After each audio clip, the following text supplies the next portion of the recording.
ওকে, তো এখন যেটা বিষয় নিয়ে আলোচনা করবো সেটা হচ্ছে এইচটিএমএল ফর্ম। ফর্ম কি? ফর্ম, ফর্ম ফিল আপ করি না, ফর্ম ফিল আপ করি মানে যেখানে আর কি ফর্মটা ডেটা কালেকশনের জন্য ব্যবহার করা হয়, ডেটা দেওয়ার জন্য, ডেটা নেওয়ার জন্যই ব্যবহার করা হয় ফর্ম। হ্যাঁ হ্যাঁ, যে তাই।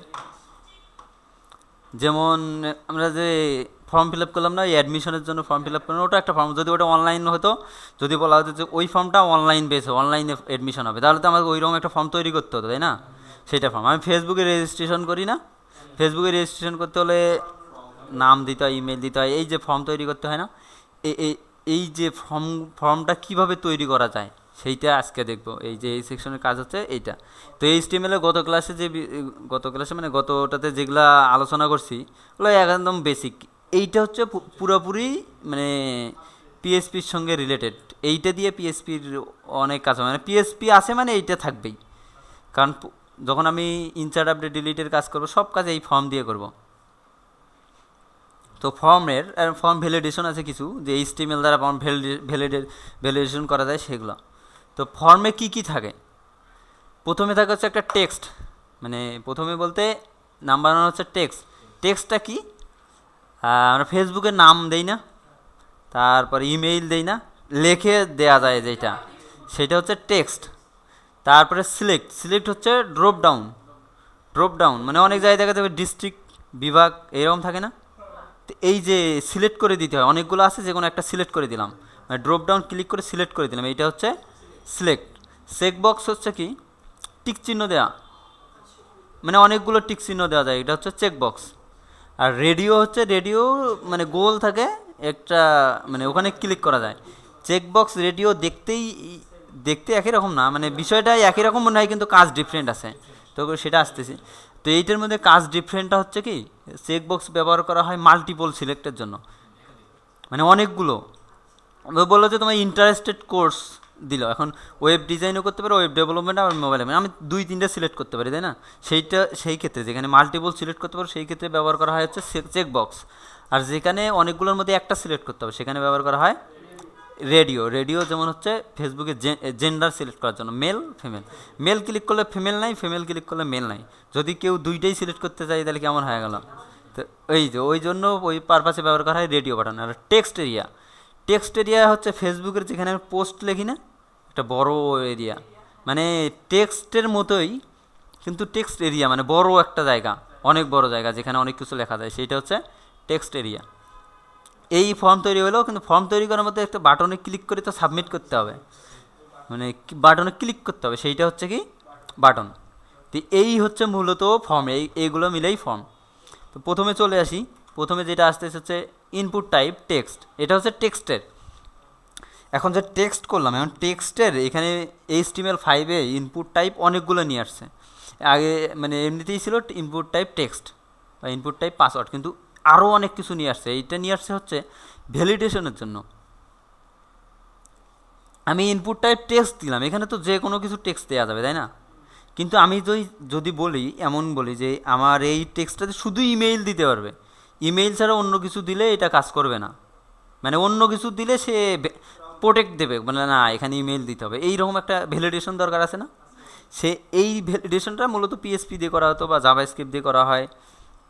তো HTML5-এ এইটাই দিয়ে দিছে, এইগুলো অ্যাড করে দিছে, মানে যে ইজি করার জন্য। কারণ আমি ইনপুট টাইপ ইমেল দিলাম, তো অবশ্যই ওটা ইমেইল হতে হবে, ইমেল না দিলেও সাবমিট করতেই দিবে না। তারপরে ইনপুট টাইপ নাম্বার, নাম্বার দিলাম, এখানে নাম্বার দিতে হবে, এখানে যদি টেক্সট লিখে দিই তাহলে হবে না। তারপরে ইনপুট টাইপ ডেট, এখানে ডেট দিলাম, এখানে ডেটেই চলে আসবে। আর এখানে ভালো ব্রাউজার যেমন ক্রোমে দিলে ওই ক্যালেন্ডার আসে না, ক্লিক করলে ক্যালেন্ডার আসে, ক্যালেন্ডার থেকে ডেট দেওয়া যায়, তো ওই রকম অটোমেটিক চলে আসবে। সব ব্রাউজারে আসে না, কিছু কিছু ব্রাউজার আসে। ইনপুট টাইপ কালার, এখানে একটা কালার পিকার চলে আসবে, ওই যে কালার পিকার দিয়ে করলাম না, ওই যে গুগলে কালার পিকার দিয়ে কালার কোড নিলাম, এখানে ওইরকম কালার পিকার আসবে, সিলেক্ট করে করে কোড পাওয়া যাবে। Input type colour. তার ইনপুট টাইপ রেঞ্জ, 0 থেকে 10। রেঞ্জ হচ্ছে কি, বিশেষ করে আমরা দেখা যায় ই কমার্সে প্রাইস রেঞ্জ মিনিমামে এইরকম করে টেনে দেই, আবার এইরকম করে কমাই দেওয়া যায়, আছে না? মানে বড় করা যায়, আবার ছোট করা যায়, চেকন করা যায়। তো একবার প্র্যাকটিস করলে হবে, ডন্ট ওয়ারি। তো এইটা হচ্ছে রেঞ্জ, মানে একটা লাইন থাকে, মিনিমাম ম্যাক্সিমাম থাকে, মিনিমাম কমাই দিলাম বা ম্যাক্সিমাম বাড়াই দিলাম, এই রকম করে মানে একটা রেঞ্জ দ্বারা বোঝানো যায়, সেটা হচ্ছে রেঞ্জ। ইনপুট টাইপ মান্থ, এখানে শুধু মান্থ দেওয়া যাবে। ইনপুট টাইপ উইক, এখানে উইক দেওয়া যাবে। ইনপুট টাইপ টাইম, এখানে শুধু টাইম ইনপুট দেওয়া যাবে।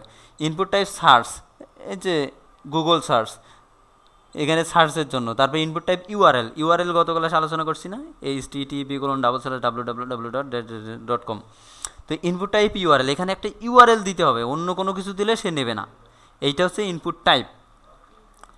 আর input type text, input type password একটা আছে সেকেন্ডে, যেটা এই পাসওয়ার্ড লিখলে কি হয়, ফোটা ফোটা ফোটা ফোটা মানে ডট ডট চলে আসে, দেখা যায় না, হাইট থাকে। তো ইনপুট টাইপ পাসওয়ার্ড দিলে ওইরকম হাইট থাকবে। তারপরে সিলেক্ট, একটু প্র্যাকটিস করে দেখি, কারণ এইটা বিষয়টা ইম্পর্ট্যান্ট, তো প্র্যাকটিস করা দরকার, দেখাই দেওয়া দরকার। যদিও এটার নাম দিয়ে হচ্ছে ফর্ম, FORM, ফর্ম।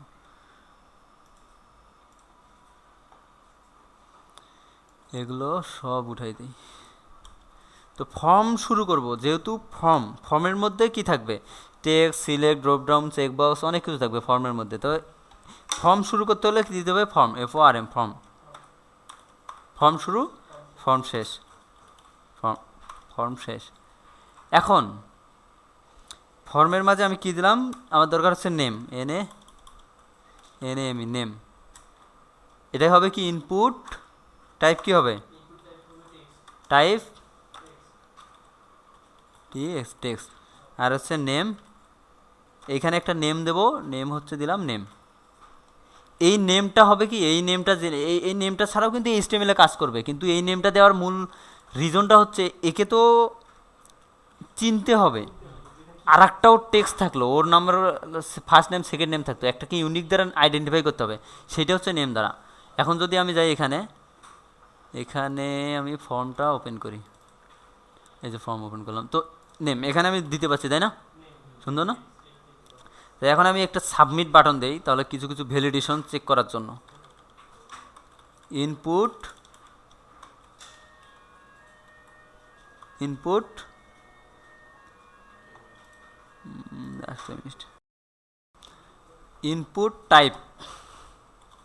টাইপ হচ্ছে কি সাবমিট, SUBMIT, সাবমিট। তো সাবমিট দিলে একটা বাটন চলে আসবে, অথবা বাটন লিখেও দেওয়া যায়, আমাদের একটাই থাক, সমস্যা নাই, পরবর্তী যখন কাজ করবো তখন আরও অনেক দেবো। এখন আমি বাটনে ক্লিক করতে পারতেছি, তাই না? যাই হোক, ক্লিক হচ্ছে। এখানে একটা ব্রেক দেই, বিআর, এই যে বিআরের কাজ কি, লাইন ব্রেক, একটা ইন্টার দিয়ে দেবে সে পাশে, মানে পরবর্তী লাইনে চলে আসবে। তো এই জাতীয় কাজের জন্য ব্রেক ব্যবহার করা হয়। এগুলো HTML ছিল, বেসিক HTML। তো এখন আমি সাবমিট করলে হচ্ছে। এখন আমি আর একটা দিলাম কি ইমেইল, এখানে একটা ব্রেক দেই, ইমেইল টাইপ, ইমেইল নেম দিলাম ইমেইল, EMAIL, ইমেইল। এখন দেখো এইটাতে লিখলাম, ঠিক আছে, এইটাতেও লিখলাম, ঠিক আছে। এখন সাবমিট করি, এই যে অ্যালার্ট মেসেজ দিচ্ছে, দেখো এদিকে কি, প্লিজ ইনক্লুড অ্যান ইমেইল। তো ও বলতেছে ওখানে একটা ইমেইল দিতে হবে, তাছাড়া সে সাবমিট করতে দিচ্ছে না, মানে একটা @ থাকতে হবে ইমেইলের কন্ডিশন, মানে ইমেইল চেক করতেছে। আমি যদি এখন দেই gmail.com, এখন সাবমিট করতে দেবে, এই তো সাবমিট করতে দিল, তাই না? এখন সাবমিট করতে দিল, কিন্তু আগে দেয় নাই, কারণ সে ওখানে ইমেইল চাচ্ছে, ইমেইল দিতে হবে তারে। আর একটা ভ্যালিডেশন আছে, আমি যদি রিকোয়ার্ড দেই, দেখো REQU, রিকোয়ার্ড দিলাম, রিকোয়ার্ড দিলে কি হবে, ওটা অবশ্যই দিতে হবে, please fill out this field, মানে একটা ভ্যালিডেশন, হ্যাঁ মাস্ট বি দিতে হবে। তো এইরকম আরও অনেকগুলো আছে যেগুলো দেওয়া আছে, প্রত্যেকটা একটু প্র্যাকটিস করে নিলে হবে। URL, ডেট, এই যে ইনপুট টাইপ ডেট দেই, যদি এইটাই দেই, কপি করে নিয়ে যায়, লেখা বাদে কপি করে দিই, এগুলো একটু বাসায় প্র্যাকটিস করবেন। ডেট,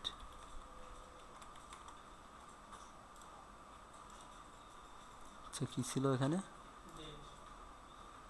ইনপুট টাইপ ডেট, এগুলো সমস্যা আছে নাকি?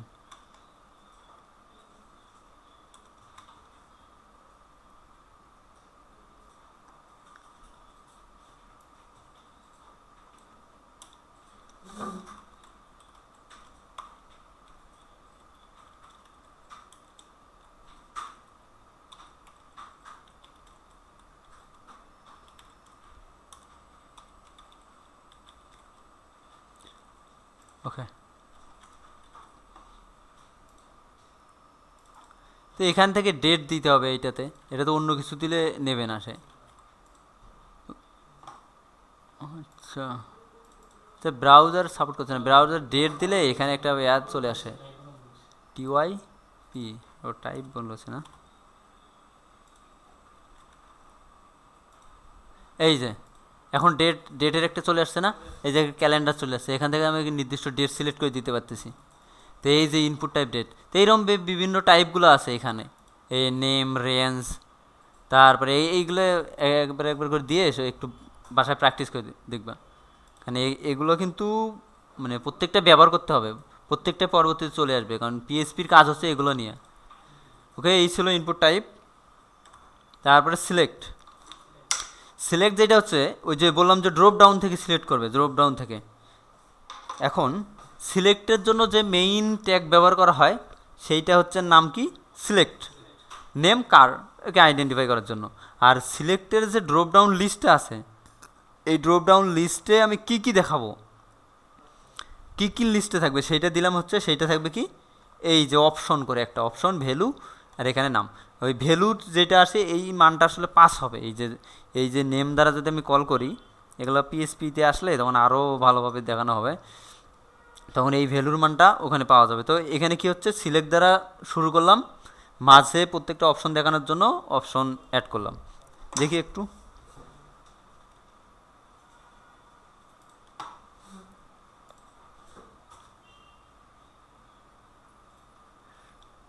হচ্ছে জেন্ডার দিলাম,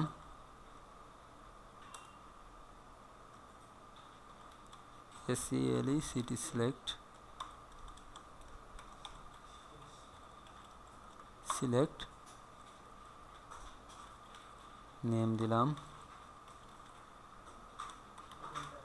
জেন্ডার, অপশন দিলাম হচ্ছে অপশন,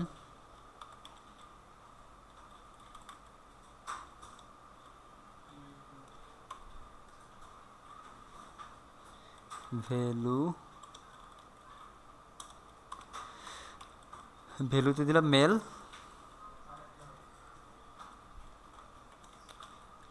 আর একটা হচ্ছে ফিমেল, না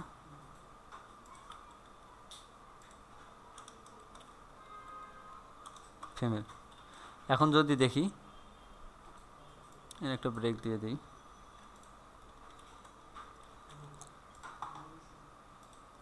এই যে একটা ড্রপ ডাউন মেনু চলে আসছে না, এখানে মেল, এখানে ফিমেল। তো এখানে আমি বাড়াই দিতে পারি, এখন অনেকগুলো দিলে সমস্যা নেই, আমি এটাকে কপি করে দিলাম জাস্ট দেখানোর জন্য। বিভিন্ন দেবো আমাদের, যখন কাজের প্রয়োজন হবে তখন অনেক, যত খুশি তত অ্যাড করে দেবো। তো ড্রপ ডাউন সিলেক্ট, বোঝা গেছে তাই না? তাহলে এভাবে কি করব, ড্রপ ডাউন মেনু বা সিলেক্ট তৈরি করব। ড্রপ সিলেক্টের পর আসতেছে কি আমাদের রেডিও, রেডিও আর চেকবক্স। এই যে রেডিও মূলত এরকম জেন্ডার নিলাম না, ওখানে সিঙ্গেল অনেকগুলোর মধ্যে একটা সিলেক্ট করার জন্য, তো ওই টাইপের কাজের জন্য এখানে এই যে রেডিও ব্যবহার করা হয়। তো রেডিও ব্যবহারের মানে পদ্ধতিটা হচ্ছে ইনপুট টাইপ রেডিও, রেডিও, তারপর হচ্ছে নেম, একই নাম থাকতে হবে, ভ্যালু জেন্ডার, তারপরে ভ্যালু, ইনপুট টাইপ জেন্ডার, তারপরে ভ্যালু দিলাম মেল ফিমেল যা হোক। আর হচ্ছে চেকবক্সে চলে আসলে কি, ইনপুট টাইপ চেকবক্স, এখানে কিন্তু নেম ডিফারেন্ট, আগেরটার নেম কিন্তু সেম ছিল, রেডিওতে কি নেম একই না, ভ্যালু ডিফারেন্ট, এখানে হচ্ছে নেমও ডিফারেন্ট, ভ্যালু ডিফারেন্ট চেকবক্সে। তাহলে আমি রেডিও তৈরি করি একটা,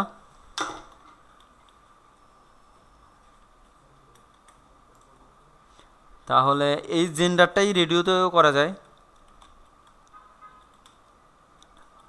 যদিও একই জিনিস ফর্মের ক্ষেত্রে ডাবল করে করা যাবে না, এখানে বোঝার জন্য করতেছি আর কি, জাস্ট কাজের জন্য।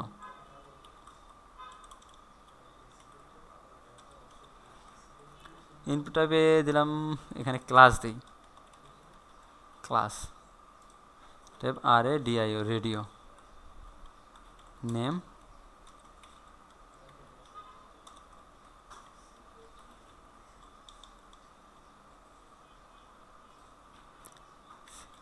ক্লাস, ভ্যালু 1,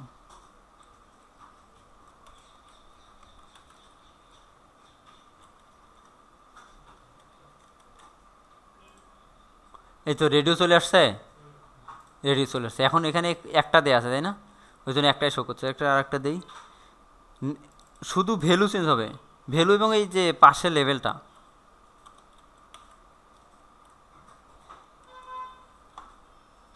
এখন দেখি, এই যে যদি আমি 2 বানান ভুল হলো, TWO,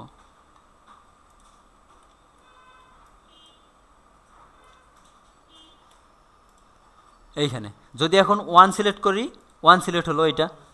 এখন যদি 2 সিলেক্ট করি তাহলে কি হবে, 1 আবার ডিসিলেক্ট হয়ে গেল।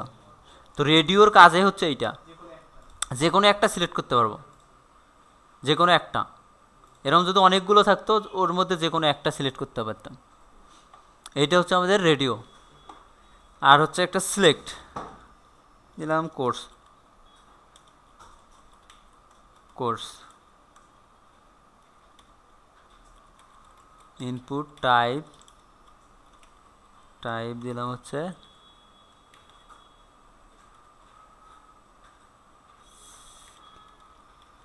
চেকবক্স, নেম ওয়েব, ভ্যালু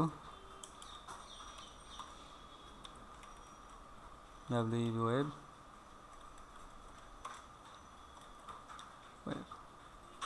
এভাবে কয়েকটা দেই। যদি এটা হচ্ছে ওয়েব দিলাম, অ্যাপ দিলাম,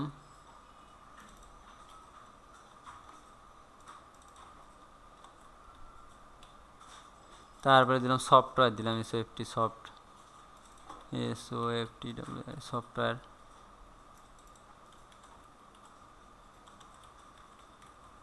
সফটওয়্যার। এখন চেকবক্সগুলো চলে আসবে এখানে পাশাপাশি। আচ্ছা, এখানে ব্রেক দেই কয়েকটা।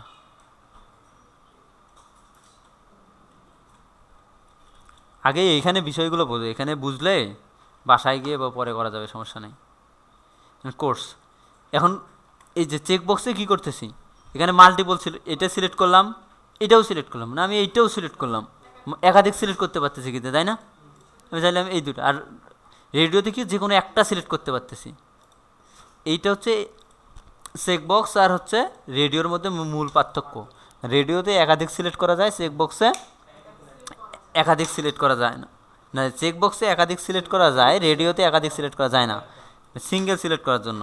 এই হলো আমাদের রেডিও চেকবক্স। আর কি আছে, চেকবক্স আছে বাটন। বাটনটা হচ্ছে কয়েক প্রকারে করা যায়। একটা তো দেখলাম ইনপুট টাইপ সাবমিট বাটন, এভাবে বাটন তৈরি করছে। আর একটা হচ্ছে বাটন টাইপ বাটন, এইটা দিয়েও করা যায়। যেটা হচ্ছে বাটন, এই জায়গায় বাটন আছে না, এটাতে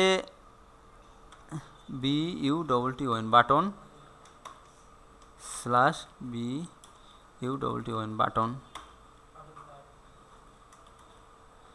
সেভ দিলাম। এখানে টাইপ বাটন টাইপ কি দেওয়া আছে ওখানে,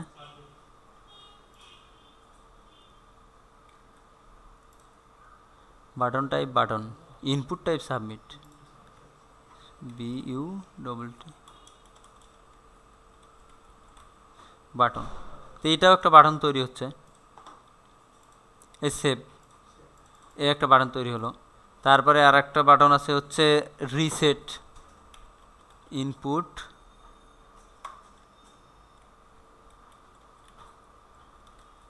টাইপ RESET, রিসেট। রিসেট মানে কি, আমি দিলাম, এখানে দিলাম, এখানে সেভ করলাম, এখানে 2 দিলাম, ভাবলাম যে না আমি আবার প্রথম জায়গায় করবো, রিসিটে ক্লিক করবো, আবার রিসিট হয়ে গেল। তো ফর্ম মূলত এগুলো, এর বাইরে আর তেমন কিছু নাই, এগুলাকে বিভিন্ন ভাবে করবো। আর পিএসপি যখন কাজ করবো না, পিএসপিতে যেমন ফর্ম আর পিএসপি নিয়ে একত্রে কাজ করবো, ফর্ম থেকে ডাটা পিএসপিতে নেব, তারপরে আবার ডেটাবেজে দেবো, তখন এইগুলো নিয়ে আরও একটু আলোচনা করা হবে। এগুলো জাস্ট HTML এর পারপাসে বিষয়গুলো যেগুলো দরকার। আর তাহলে কি কি বুঝলাম? ইনপুট টাইপ, টেক্সট, তার পাসওয়ার্ড, রেঞ্জ অনেক কিছু আছে। আর স্লাইডটা আর একবার দেখি।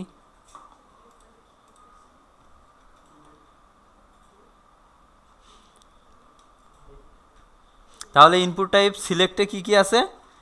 টেক্সট আছে, পাসওয়ার্ড, ডেট আছে, নাম্বার, রেঞ্জ, ওয়েক, সার্চ, ইউআরএল। এই কালার দিয়ে দেখো, কালার দিলে কালার পিকার চলে আসবে, ওখানে কালার সুন্দর পাওয়া যাবে। তারপরে এখানে সিলেক্টে কিভাবে দিলাম? সিলেক্টে ড্রপডাউন মেনু দেওয়ার জন্য, ড্রপডাউন মেনু না, মানে ড্রপডাউন লিস্টের জন্য, যেখান থেকে সিলেক্ট করে পাওয়া যাবে। আর রেডিও আর চেকবক্স তো জানলাম। রেডিওতে অনেকগুলো থেকে একটা সিলেক্ট করার জন্য, আর চেকবক্সে একাধিক মাল্টিপল সিলেক্ট করার জন্য। আর হলো চেকবক্স একাধিক সিলেক্ট করা যাবে। আর বাটন হচ্ছে এই বাটন সাবমিট করার জন্য যে বাটনটা প্রয়োজন হয়, এইটা বাটন। আর এর ছাড়াও দেখা যায় আরও কিছু কিছু মানে ফর্মের এলিমেন্ট আছে, মানে এগুলোকেই মডিফাই করা বা আপডেট করা। যেমন ইনপুট বক্সে অনেকগুলো সিলেক্ট করা, মাল্টিপল সিলেক্ট, আরও অনেক কিছু বিষয় আছে, সেগুলো পরে আসবে আর কি, যখন পিএসপিতে কাজ করবো তখন। আর একটা বিষয় মানে গত ক্লাসে মানে এর আগে হওয়ার কথা ছিল, যেটা মানে মিসিং হয়ে গেছে, সেটা হচ্ছে লিস্ট হচ্ছে দুই প্রকার, একটা হচ্ছে অর্ডার লিস্ট, একটা আনঅর্ডার লিস্ট। তো লিস্টে একটু দেখি জাস্ট, বেশি না। লিস্ট এইখানে একটা লিস্ট দিই। অর্ডার লিস্ট তৈরি করা হচ্ছে ওয়েল দ্বারা। ওয়েল মানে কি? Order list, OL. আর অর্ডার লিস্টের মাঝে কি একাধিক লাইন থাকবে না একটা লিস্টের মাঝে? লাইন। তো এভাবে একাধিক লাইন থাকতে পারে, লাইন। এটা হচ্ছে একটা অর্ডার লিস্ট, আমি 10টা লাইন দিলাম, তাহলে ওয়েল দ্বারা লিস্ট হবে কি? Order list. এখন যদি এইটা ওপেন করি, এই যে এটা একটা লিস্ট হয়েছে না? অর্ডার লিস্ট মানে কি? 1 2 3 4 5। আনঅর্ডার মানে কি? কোনো অর্ডার নাই। তাই এটাকে কপি করে দেই, আনঅর্ডার, ইউএল। আনঅর্ডার লিস্ট হচ্ছে কি? ইউএল। আর ওর লাইন সেম অ্যাজ। তাহলে কি হলো? সিকোয়েন্স নেই। আর এইখানে যদি আমি ওই যে যেমন ডিস্ক দেখা যাচ্ছে, ওটা যদি আমি চেঞ্জ করতে যাই, টাইপ দিয়ে যদি আমি আই দেই তাহলে কি হবে? রোমান সংখ্যা 1 2, রোমান সংখ্যার 1 2 3 4। আর যদি আমি এ দেই, তাহলে আপার কেসে এ, বড় হাতের ABCD দেখা যাচ্ছে। যদি আবার ছোটো হাতের এ দেই, লোয়ার কেসের এ, তাহলে লিস্টে কি ABCD ছোটো হাতের। এভাবে কিন্তু অর্ডার লিস্টের এগুলো চেঞ্জ করা যাচ্ছে টাইপ। আমি চাইলে আনঅর্ডার লিস্টেরও টাইপ চেঞ্জ করতে পারবো। বাই ডিফল্ট ডিস্ক আছে, আমি তো সার্কে স্কোয়ার দেই, স্কোয়ার দেই, তাহলে কী হবে? এই যে এখানে ডিস্ক ছিল, ছোটো একটা বুলেটের মতো ছিল, এটা চেঞ্জ হয়ে কী হবে? স্কোয়ার হয়ে যাবে। এই যে স্কোয়ার হয়ে গেল, চেঞ্জ হয়ে গেল। তো এইটা ছিল লিস্ট। মোটামুটি এগুলোই HTML, এর বাইরে আর তেমন কিছু নাই, এগুলো জানলেই হবে। তো এখন নেক্সট কাজ হচ্ছে বাসার, গত ক্লাসে যেটা কাজ হবে, যেহেতু একটা গ্যাপ আছে, সেইটা হচ্ছে HTML এর যতগুলো আছে, এখানে যে বিষয়গুলো দেখানো হলো, এখানে যে বিষয়গুলো দেখানো হলো, সেই বিষয়গুলো বাসা থেকে করে আনতে হবে। মানে প্রত্যেকটা বিষয়, যে একটা যেন মানে ওয়েব পেজ তৈরি করতে হবে যেখানে সবগুলো বিষয় যেন থাকে, ইমেজ, লিঙ্ক, লিস্ট, তারপরে ফর্ম। নেক্সট ক্লাসে দেখাই দিচ্ছি, সমস্যা নেই। যেটা প্রবলেম আছে সেটা দেখাই দেবো, নো প্রবলেম। আর এখানে থেকে বাসায় গিয়েও যদি কোনো প্রবলেম হয়, শুধু পিকচারটা, কোডটা দিয়ে গ্রুপে পোস্ট করলে সমস্যা নেই, ওখানে সলভ করে দেওয়া হবে। আমি সলভ করে দেবো, বা আদার যে পারে সে সলভ করবে। মানে এটা সবাই জানা হলো, গ্রুপে পোস্ট করলে সুবিধা হবে কি, সবারই ওই যদি প্রবলেম থাকে সুবিধাটা হয়ে যাবে। আর এগুলো তাহলে নেক্সট ক্লাসে কাজগুলো হোমওয়ার্ক করে আনতে হবে, কারণ এইগুলাতে সমস্যা হলে পরবর্তীতে সমস্যা, মানে গাছের গোড়ায় যদি সমস্যা হয়, তাহলে তো উপরে কাজ হবে না। ভিত্তি ঠিক না হলে পরবর্তীতে সব প্রবলেম হয়ে যাবে। তো এইগুলোতে যেন কোনো প্রবলেম না থাকে নেক্সট ক্লাসে। মানে এইচটিএমএল আজকে শেষ, আর এইচটিএমএল নিয়ে কথা বলবো না। এখন নেক্সট ক্লাসে পিএইচপির সময় যখন প্রয়োজন হবে তখন পিএইচপির সঙ্গে কীভাবে ফর্ম ব্যবহার করা হয় এগুলো। আর তাহলে নেক্সট ক্লাসে দেখবো হচ্ছে সিএসএস। তো সিএসএসটা একটু বেশি টাইম লাগা উচিত, তবুও দেখি একটা দুইটা ক্লাসের মধ্যেই শেষ হবে, একটা ক্লাস অথবা দুইটা ক্লাস, কারণ এগুলো দ্রুত দেখি একটা ক্লাসেই চেষ্টা করবো, যদি না হয় দুইটা ক্লাস ম্যাক্সিমাম। তারপরে বুটস্ট্র্যাপে একটা দুইটা ক্লাস শেষ করেই পিএইচপি শুরু করব। দেখা যাচ্ছে প্রথমে 4-5টা ক্লাস একটু এইচটিএমএল সিএসএস যাচ্ছে রিভিউয়ের জন্য, যদিও এটাও যাওয়ার কথা না, কিন্তু জাস্ট সবার বেসিকটা করার জন্যই যাচ্ছে। তো নেক্সট ক্লাসে সিএসএস করব। আজ তাহলে এ পর্যন্তই, ধন্যবাদ সবাইকে।